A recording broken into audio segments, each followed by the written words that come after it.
রমজান মাস শেষ হয়ে গেলে আমরা আরও একটি আমল করব, সেটি হচ্ছে শাওয়াল মাসের 6টি রোজা রাখা। এটা কেউ ভুলবো না। অনেকে আমরা আছি রমজান মাসে রোজা রাখলাম, মাশাআল্লাহ খুব সুন্দর ইবাদত করলাম, এখন হয়তো লাইলাতুল কদর চলছে, আশুল আওয়াখির শেষ দশক, এ সময় আমরা বিভিন্ন ধরনের ইবাদত করলাম, কিয়াম করলাম, কিন্তু রমজান যখনই শেষ হয়ে যায় বাস ইবাদত আমাদের শেষ। নামাজ পড়াও শেষ, অনেকের রোজা রাখাও শেষ, সুন্নত যে সমস্ত ইবাদত ছিল সেগুলোও শেষ। অনেকে আবার ফরজগুলোও ছেড়ে দিচ্ছে, নামাজ পড়ছে না, অনেকে দেখবেন শুধু রমজানের নামাজি, রমজান মাসে নামাজ পড়ছে, রমজান মাসে রোজা রাখছে। যদিও রমজান মাসের পরে অন্যান্য মাসে রোজা রাখাগুলো ওয়াজিব নয়, কিন্তু ইনশাআল্লাহ আমরা শাওয়াল মাসের রোজা কেউ ছাড়বো না।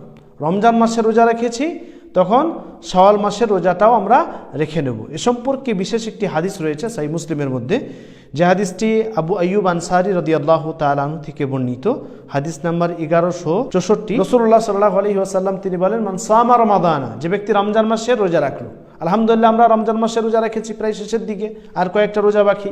তো এই যে রমজান মাসে রোজা রাখা হয়ে গেল, তারপরে সুম্মা আতবাহু সিত্তাম মিন শাওয়াল, তারপরে শাওয়াল মাস ঢুকে গেলে সে ব্যক্তি যদি 6টা আরও রোজা রাখে, রমজান মাসের 29টা বা 30টা রোজা রাখলাম, তারপর আবার শাওয়াল মাসের 6টা রোজা যদি আমরা রাখি, কানা কা সিয়ামিদ দাহর, সে ব্যক্তি সারা বছর রোজা রাখার সমান সওয়াব পেয়ে গেল। সুবহানাল্লাহ।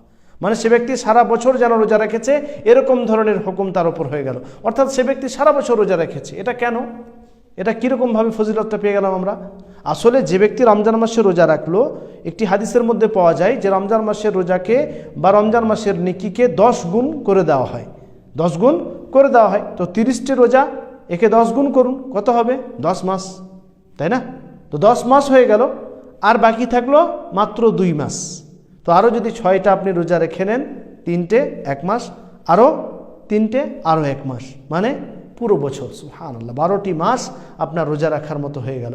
অর্থাৎ আমরা ইনশাআল্লাহ চেষ্টা করব যে রমজান মাসের রোজা শেষ হয়ে গেল, ঈদ শেষ হয়ে গেল, তারপরে শাওয়াল মাসের পুরো 1 মাস সময় আছে, যখন যেরকম যেভাবে আপনি সময় পাবেন রোজাটা রেখে নেবেন ইনশাআল্লাহ। এখানে আমরা অনেকেই আছি যাদের রমজান মাসের ঈদের সময় প্রায় ছুটি পাওয়া যায়, প্রায় কোম্পানিতে, আপনাদের গাছ কোম্পানি যারা আছেন এখানে, যারা মাজারাতে আছেন, যারা বালাদিয়াতে আছেন, তাদের প্রায় 4-5 দিন 6 দিন ছুটি থাকে। তো ঈদের পর থেকে আপনি শুরু করে দেন শাওয়াল মাস রোজা রাখা। যদি দেখেন যে রোজা রাখা হলো না, 3টে রাখা হলো বা 2টো রাখা হলো, তারপরে আপনার দাওয়াম শুরু হয়ে গেছে, ডিউটি শুরু হয়ে গেল, তো যদি রাখতে না পারেন তাহলে শাওয়াল মাসের পুরো 1টা মাস বাকি আছে। তো যখন আপনি দেখবেন যে আপনার জুমার দিনে, শনিবার দিনে ছুটি হয়ে যাচ্ছে, শুক্রবার দিন, শনিবার দিন, তখন আবার 2টো রেখে নেন, আবার যখন আসবে ছুটির দিন আবার রেখে নেন। এভাবে আপনি 6টি রোজা সম্পূর্ণ করুন। আল্লাহ তাআলা আমাদের সকলকে তৌফিক দান করুন।